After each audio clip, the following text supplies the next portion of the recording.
হেই WhatsApp guys, কেমন আছো সবাই? আজকে আমি তোমাদের সামনে এসেছি মাহিন ভাই। তো চলো গাইস, আজকে তোমাদের সামনে কিছু ছাপরি টিকটকারকে পরিচয় করাই দিই। এন্ড তোমরা এই ভিডিওগুলো দেখো আর ইচ্ছা মতো হাসো। তো চলো গাইস, ভিডিওটা শুরু করা যাক।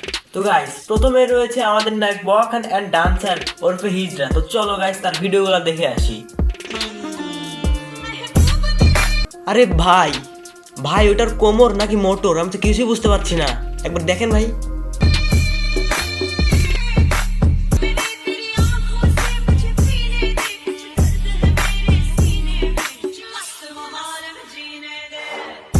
আসলে দেখলে আমার শরীরটা কেমন জানি জ্বালা পোড়া করা শুরু হয়ে যায়। শালার মানে ডান্সটা দেখেন, মানে মেয়েদের মতো। শালার আচার আচরণটাই কেমন জানি মেয়েদের মতো। আর এই আবাল ছেলেটার ভিডিও ডুয়েট করে বাংলাদেশের কিছু ছাপড়ি টিকটকার, মানে যারা ছাপড়ি বলা চলে, ছাপড়ি টিকটকাররা তাদের আইডিতে পোস্ট করে। দেখেন তাদের আইডির অবস্থা আপনাদেরকে একটু দেখাই, দেখেন একটু গাইস। মানে আইডির অবস্থাটা একবার দেখেন। যাই হোক, এর নিয়ে আর কথাবার্তা না বলি, না হলে কিছু ছাপড়ি মেয়েরা আমার ইনবক্সে এসে আবার গোতাগুতি করবে। এরপরে আছে আইফোন ইউজার, মানে বাংলাদেশের ভিতরে এর হাতে আইফোন আছে, কোনো ছেলে মেয়ের হাতে আইফোন নাই।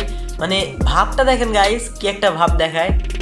ভাইয়া, আপনার সানগ্লাসটির দাম কি 1 কোটি টাকা? না আপু, আমার সানগ্লাসটির দাম 5 কোটি টাকা। কারণ ব্র্যান্ডের জিনিস তো, তাই একটু দাম বেশি হয়। 200 টাকা 200 টাকা 200 টাকা, 50 টাকা। যদি দামাদামি করেন তাহলে 50 টাকা। একদম 200, একদম 50। নিয়ে যান। এখানে আর কিছু নাই বলি। তো চলো এবার বাংলাদেশের ঈদের মার্কেট নিয়ে কিছু ভিডিও দেখে আসি। তো চলো গাইস, ভিডিওগুলো দেখে আসা যাক। 2 লাখ নিয়ে আসছি, দেখি কি হয়। আজকে লাস্ট, মানে যদি পছন্দ না হয়, ইচ্ছা আছে পরে ঈদের পরে না হয় মার্কেট করবো। ভাই এত টাকা পয়সা, আর এদিকে আমার মানি ব্যাগের অবস্থাটা একবার দেখুন। মানে ফকিরের কাছেও টাকা থাকে, মানে ফকিরেরও ফকির আমরা, বুঝছেন? আর হ্যাঁ কিনা মার্কেট করতে এসে 2 লক্ষ টাকা নিয়ে, তাও পছন্দ হলে নিবো না হলে নিবো না। ভাই এটা কি কোনো কথা? আমার অলরেডি 1,60,000 টাকা শেষ। 4 জোড়া জুতা নিছি 36,000 টাকা দিয়ে। ভাই এই ভিডিওটা দেখার পর আমার অবস্থা তো একদমই। আর এদিকে যখন আমার বন্ধুকে বলা হলো, কিরে বন্ধু তোর এবার ঈদের বাজেট কত, তখন আমার বন্ধুর অবস্থা, আন্ডারপ্যান্ট নাই, আজকে আন্ডারপ্যান্ট ছাড়াই। আর কি সমস্যা দেখবেন, খুলে দেখবেন আন্ডারপ্যান্টের টাকা নাই, দলে থাকে তাই ওটা কিনে নেয়। আর আমার এক্স এর বাপকে তো কিছু বলাই যায় না। একবার খালি বলছে আঙ্কেল ঈদের মার্কেট করছেন, তারপর আমার আঙ্কেলের অবস্থা, মানে এক্স এর বাপের অবস্থাটা দেখেন একবার। তাহলে ফালতু কথা জিজ্ঞাসা করেন কি জন্য? ফালতু কথা শোনার সময় আমার আছে?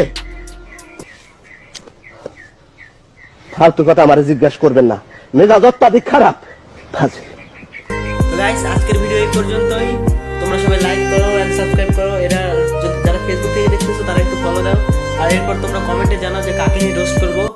যার মতামত বেশি আসবে তাকে নিয়ে রোস্ট করবো ইনশাআল্লাহ।